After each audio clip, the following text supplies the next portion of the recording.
How you doing, good people? This is the 8-Bit Animal, and today we're going to talk about a product of Nickelodeon salad days, or more the tail end of Nickelodeon salad days. When I say salad days, I mean that time period where Nickelodeon's content all came from either the UK or Canada, which in the early days of Nickelodeon, that's where all their stuff came from. Everything from Danger Mouse to You Can't Do That on Television. None of it came from in the States until Double Dare, which premiered in 1986. And Double Dare was basically a combination of a Japanese game show and a quiz show, but all the contestants were little kids. They competed to win a bunch of prizes. Might have got a trip in there somewhere, a game console, TV, stuff like that. But it was always stuff that little kids wanted. And for participating, you got a pair of Reeboks or a pair of British Knights. And it was a hit show to the point where obviously it would get a video game adaptation. Video game adaptation was published by Gametek, which most game shows were. And development on the NES version was handled by Rare. And Rare, while they did an okay job with it, they did what Rare used to do back then, and they overdid some stuff. Yeah. But today, let's go ahead and take a look at the NES port of Double Dare.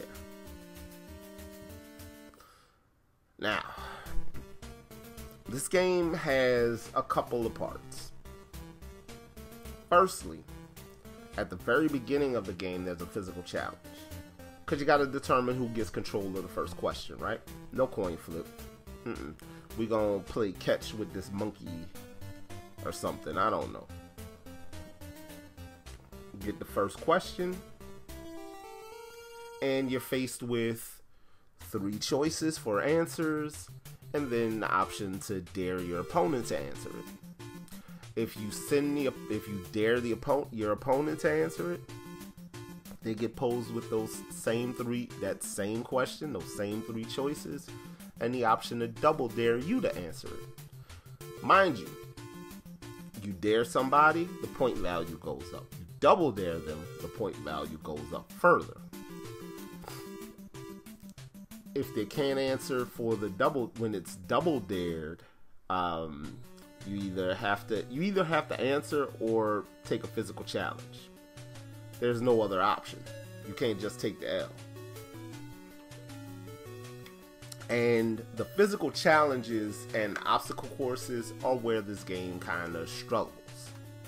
Because, let's be real, there was some stuff on the NES that shouldn't have been attempted video game wise, and there was some stuff where people tried to do too much. And I think this was an example of Rare trying to do too much, control-wise. Now, playing the physical challenge, some of these physical challenges, you have to throw items into the air. So you set speed and set angle, and then you have to set the other member of your team to catch said item. It all just feels super complicated. Once you've done that though, depending on who has the most points at the end of everything, the winning team runs the obstacle course. And the obstacle course feels like a really bad dream, because you remember how when we used to play track and field, you had to hit A and B real fast to run? Yeah, in this you have to hit like left and right real fast or up and down real fast. And then you have to, once you get to where you're going, then you have to line your character up and jump up and grab a flag. It just, and you're racing a clock. So you have to do all this in very short order.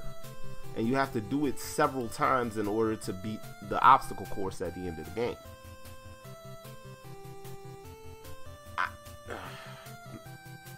I guess this could be fun, but it just feels like a game of spades where only one person knows how to play, and he's not telling anybody else how to play.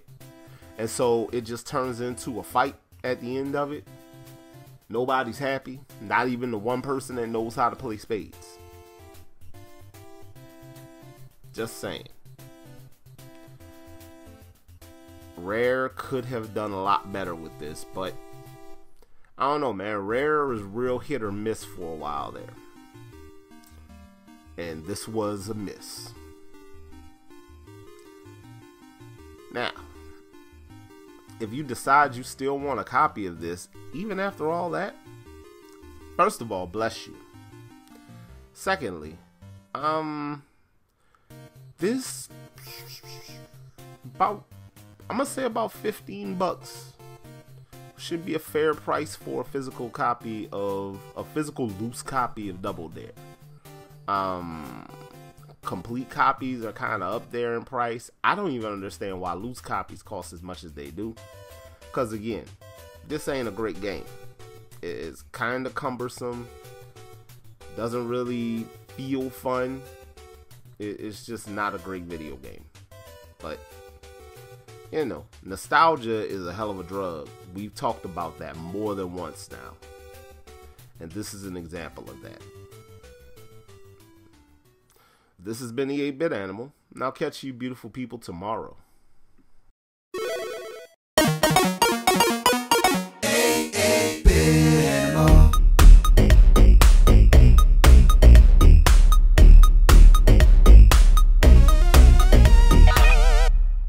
Tomorrow.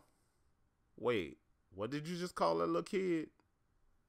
Yeah, I hope dude do take your heart out your chest.